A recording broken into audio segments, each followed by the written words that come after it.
देहरादून से, उत्तरकाशी से हो, चाहे पिथौरागढ़ से हो, वो दूरी समान दूरी थी और केंद्र बिंदु था। और हमारा ये मानना था कि अगर राजधानी गैरसैंण में बनेगी तो निश्चित तौर से उससे प्रदेश क्षेत्र का विकास होगा। बहुगुणा जी के पास मैं बहुगुणा जी के पास जाना चाहूंगा। एवं बहुगुणा जी, मुझे अभी तक एक चीज समझ नहीं आई। ये मुद्दा जनभावनाओं का है, लोग इससे जुड़े हुए हैं। उत्तराखंड जब आंदोलन, पृथक उत्तराखंड आंदोलन की जब बात थी, तब भी लोग महत्वपूर्ण तरीके से इसको उठा रहे थे। आखिरकार क्या राजनेताओं को, सरकारों को, दलों को ये मुद्दा उसी वक्त उठाने का मौका मुफीद लगता है जब वो संकट में रहते हैं? जनभावनाएं घसीटने के लिए इस मुद्दे को क्यों उठाते हैं, करके क्यों नहीं दिखाते? देखिए, एक चीज मैं अविकल जी ने अभी जैसा कहा, मैं उनकी बात से सहमत हूं। हाँ। सबसे बड़ी बात तो यह है कि राजधानी का मुद्दा उत्तरांचल के या उत्तराखंड के किसी भी चुनाव में मुद्दा नहीं रहा। हाँ। राजधानी का। हाँ। अगर ये मुद्दा होता तो न बीजेपी जीत पाती न कांग्रेस जीत पाती, बल्कि वो लोग जीतते जो लोग की राजधानी गैरसैंण बनाने की मांग कर रहे थे, उसके समर्थन में खड़े थे जी। तो ये मुद्दा कभी नहीं रहा। दूसरी बात यह है कि वहां पे आप एक कैबिनेट की मीटिंग कर लीजिए, इससे हवा पूरे आपके पक्ष में हो जाएगी, ये भी नहीं होने वाला है। हाँ, हाँ। मुख्य चीज ये है कि आप राजधानी कहां बनाना चाहते। मेरा तो ये मानना है कि न तो कांग्रेस न भाजपा दोनों ही इच्छुक नहीं है गैरसैंण में राजधानी बनाने के लिए। उसके कारण अलग अलग हो सकते हैं। एक तो जैसे अभी रतुड़ी जी कह रहे थे कि साहब वो बीच सेंटर में है, मैं नहीं मानता कि गैरसैंण कुमाऊं और गढ़वाल दोनों के बीच में है, क्योंकि गैरसैंण आज भी ऐसी जगह है कि जहां जाने के लिए कुमाऊं से जो आदमी चलेगा उसको 2 दिन में गैरसैंण पहुंचना पड़ेगा। हो सकता है कि पिथौरागढ़ से आदमी वहां जल्दी पहुंच जाए, लेकिन आज भी नैनीताल के कुछ ऐसे इलाके हैं जिनसे आदमी वहां बहुत देर में पहुंचेगा। यही स्थिति गढ़वाल के इलाकों से होगी कि वहां पहुंचने मतलब आसान नहीं है। मेरा मतलब ये कि राजधानी ये हो सकता है कि ऐसा नहीं है कि पहले भी यहां हुआ है कि राजधानी से बाहर जाके कैबिनेट मीटिंग्स हुई हैं, ये हो सकता है। उत्तर प्रदेश की 2 राजधानियां थी, नैनीताल लखनऊ 2 राजधानियां थी, ये भी चला है। लेकिन आप राजधानी एक अलग से वहां उत्तरांचल में ऊपर बनाएं, वो पूरी व्यावहारिक हो, ये मेरे ख्याल में मुझे नहीं लगता कि किसी सरकार को ये लगा है या किसी पार्टी को ये लगा। अगर ये लगा होता तो ये राजधानी पहले ही बन गई होती। जब भाजपा ने ये प्रदेश उत्तराखंड अलग बनवाया उस समय, जो जैसे छत्तीसगढ़ और झारखंड के साथ में, तो तभी ये मसला अगर हम उस समय वहां पे गैरसैंण में बना गए होते तो शायद आसान होता। आज देहरादून से राजधानी, मैं मानता हूं कि देहरादून बहुत उपयुक्त जगह नहीं है राजधानी के लिए, क्योंकि देहरादून में जिस ढंग से जमीन या जिस ढंग से भवनों का मतलब एक पूरा जमघट पूरा वहां पे लग गया, जमीनों के दाम कहां के कहां पहुंच गए, तब भी वहां पे जगह पूरी नहीं है राजधानी के लिए। ये सही है कि वहां पुराना जो इंफ्रास्ट्रक्चर था उसको तैयार करके राजधानी बना दी गई, इसलिए कम खर्चे में ये काम हो गया।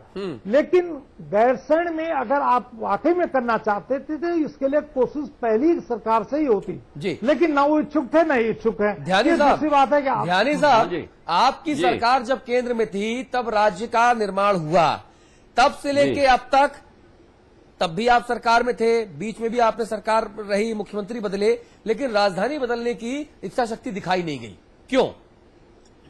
देखिए, मैं 2-3 बातों की ओर आपका ध्यान आकर्षित करना चाहूंगा। हाँ। जिस दिन हमने राज्य दिया उस दिन ये प्रदेश 50,000 करोड़ का स्टेट बैंक ऑफ इंडिया से हमने ब्याज लिया, पैसा लिया और उससे प्रदेश शुरू किया।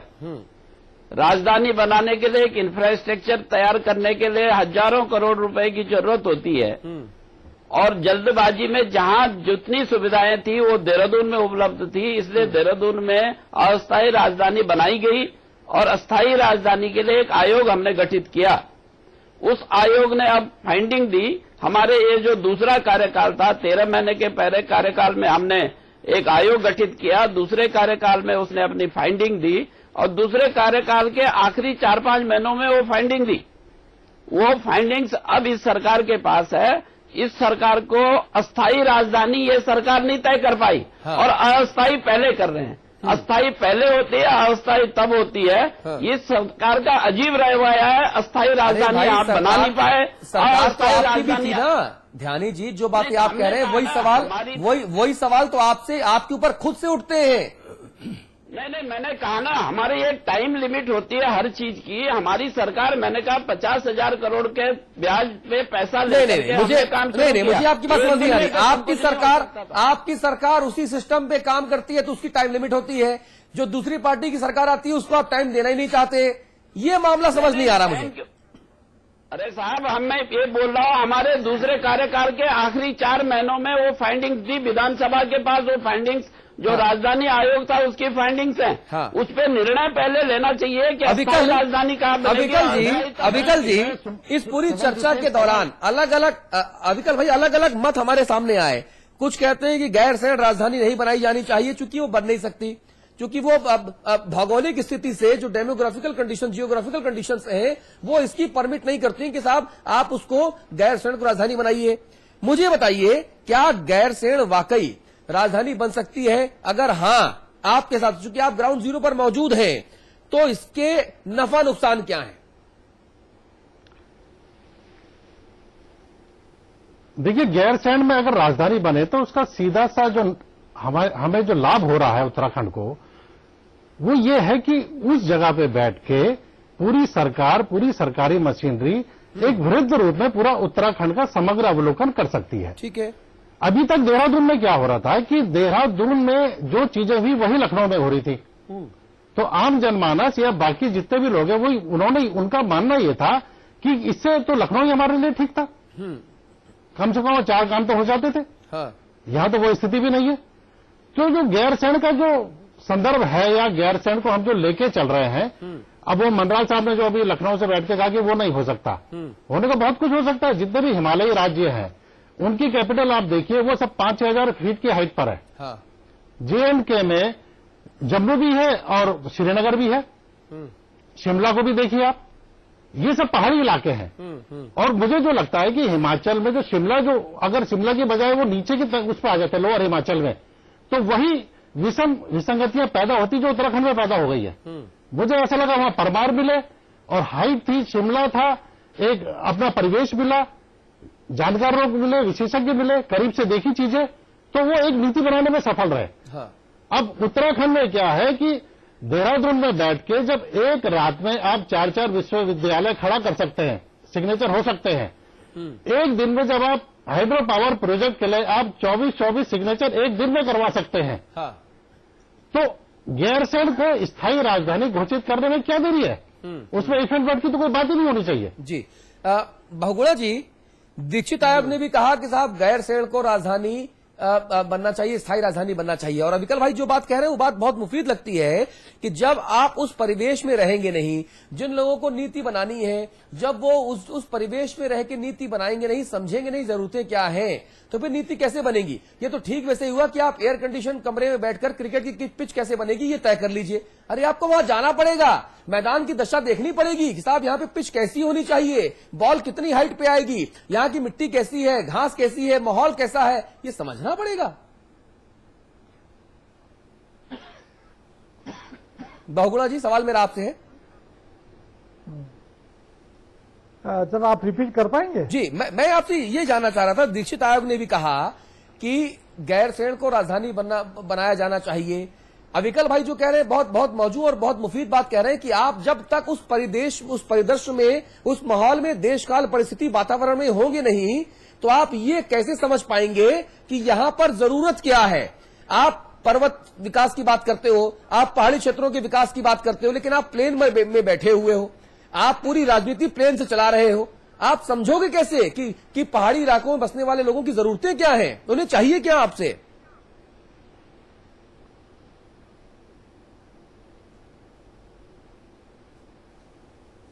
मैं बहुगुणा जी तक आवाज नहीं आ रहा। अमिताभ जी, अग्निहोत्री जी, मैं आपको चर्चा में लेकर आना चाहूंगा इसी सवाल के साथ। मैं इस पे नहीं, ध्यानी जी इंटरप्ट करना चाहूंगा। अरे ध्यानी जी, अमिताभ अग्निहोत्री जी को बोलने दीजिए। देखिए, मैंने गैरसैंण पर विजय बहुगुणा को सुना, भुवन चंद्र खंडूरी को सुना, भाजपा कांग्रेस के तमाम छोटे बड़े नेताओं को सुना, तमाम विशेषज्ञों को सुना, मेरे अविकल को सुन रहे हैं लगातार हम लोग इस विषय पर 3 तारीख से। 3-4 मूल सवाल है।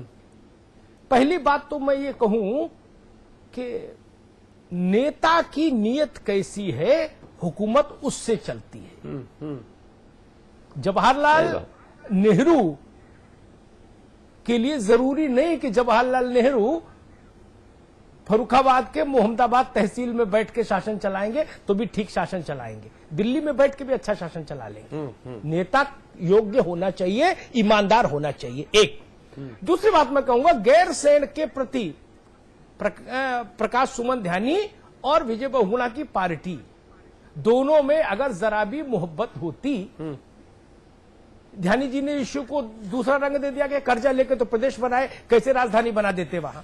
तर्क ठीक लाए वो ध्यानी जी, लेकिन मूल सवाल है कि 12 बरस हो गए, गैरसैंण में सड़क नहीं, गैरसैंण में पानी नहीं, गैरसैंण में कनेक्टिविटी नहीं, रोड कनेक्टिविटी नहीं, बस जाए तो खाई में गिर जाए, रेल का कोई सिस्टम नहीं। आपने क्या किया 12 बरस में?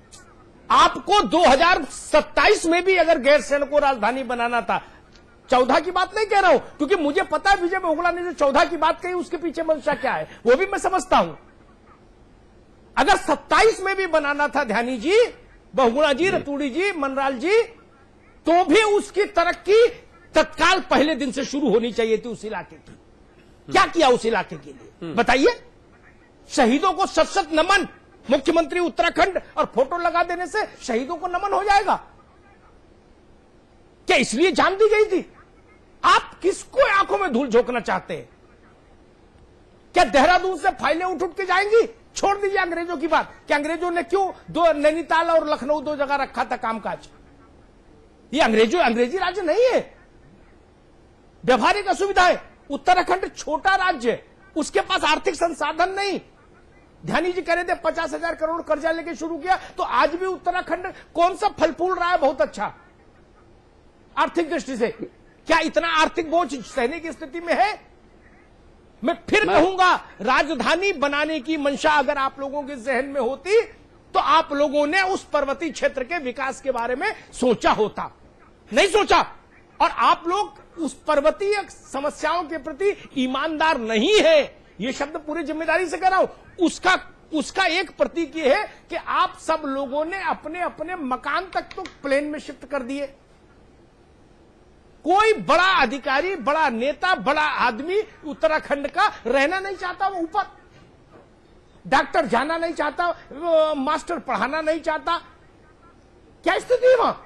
आप राजधानी चलाने की बात कर रहे हैं, स्कूल में टीचर नहीं दे पाए आप 12 सालों में वहां। जी ध्यानी जी बताइए, वहां आप अस्पताल में डॉक्टर नहीं दे पाए, राजधानी बनाना चाहते? कैसा नारा, कोई भी नारा निकालता है जेब से और कहता है शहीदों को शत-शत नमन और लगा देता है नारा। कहां नमन हो रहा है भाई? ध्यानी जी विकास होना चाहिए था। मैं अग्निहोत्री जी की बात का समर्थन करता हूं कि पक्के इरादा वाला यदि नेता हो तो वही, चाहे वो कोई भी इशू है, उस इशू को मुकाम तक पहुंचा सकता है। प्रदेश की दिक्कत यही है कि जो सामने आता है कहता है मैं पक्के इरादे वाला हूं, वोट लेता है, पूछ उठा के देखो मामला निकलता है। दिक्कत इसी जगह पे है। मेरी पूरी बात सुन लीजिए जी। मैं अब गैरसैंण के मुद्दे पे ये बोल रहा हूँ। जो लोग आज ये बोल रहे हैं कि गैरसैंण उपयुक्त जगह नहीं है, मैं 1962 की ओर ले जाना चाहूंगा। उत्तर प्रदेश का समय था, पिथौरागढ़ और उत्तर काशी को अलग जिला बनाना था। उस समय सुविधा भोगी लोगों ने कहा कि उत्तर काशी जिला नहीं बन जाता, वहाँ बेसिक सुविधाएं नहीं है। पिथौरागढ़ जिला नहीं बन सकता, वहाँ बेसिक सुविधाएं नहीं है। 1962 में जब चाइना ने आक्रमण कर दिया तो फिर उत्तरकाशी जिले में सारी सुविधाएं हो गई, पिथौरागढ़ जिले में जिले भी बन गए, सुविधाएं हो गई। इसलिए जब तक पहाड़ों में ईमानदारी से वहां जाने की मंशा नहीं होगी तब तक सुविधाएं वहां कभी होंगी नहीं। हरीश रावत ने क्या कहा है? ध्यानी जी अपना अपना मकान तो वहां छोड़ के आगे सब देहरादून हरिद्वार रहने। कोई जब सुविधाएं नहीं होंगी तो जो मकान आज भी वहाँ आबादी तो हुजूर, जब नेता वहां रहने को तैयार नहीं और हर आदमी कहता है शहीदों को शत-शत नमन। ये ठीक वैसी बात है कि शहर का कोतवाल कहे कि साहब क्या करे, चोर बहुत बढ़ रहे हैं, अरे आप कोतवाल काहे के लिए हो फिर? अगर चोर बढ़ रहे हैं तो आप चोरों को पकड़ के अंदर करो ना। आप नेता हो, कह रहे सुविधा नहीं है, सरकार दो बार आपकी भी थी, सुविधाएं दे देते। खैर, हरीश रावत जी ने क्या कहा, हरीश रावत जी ने क्या कहा वो सुन लेते हैं, एक्सक्लूसिव बातचीत। वरिष्ठ कांग्रेस सांसद और केंद्रीय मंत्री हरीश रावत जी हमारे साथ है। रावत जी, गैरसैंण की मांग आप भी कर रहे थे जब अल्मोड़ा से सांसद हुआ करते थे। अब राजधानी बनाने की घोषणा कर दी गई है, वहां पर भूमि पूजन भी होगा, आपकी पहली प्रतिक्रिया? बहुत अच्छी बात है, बहुत अच्छी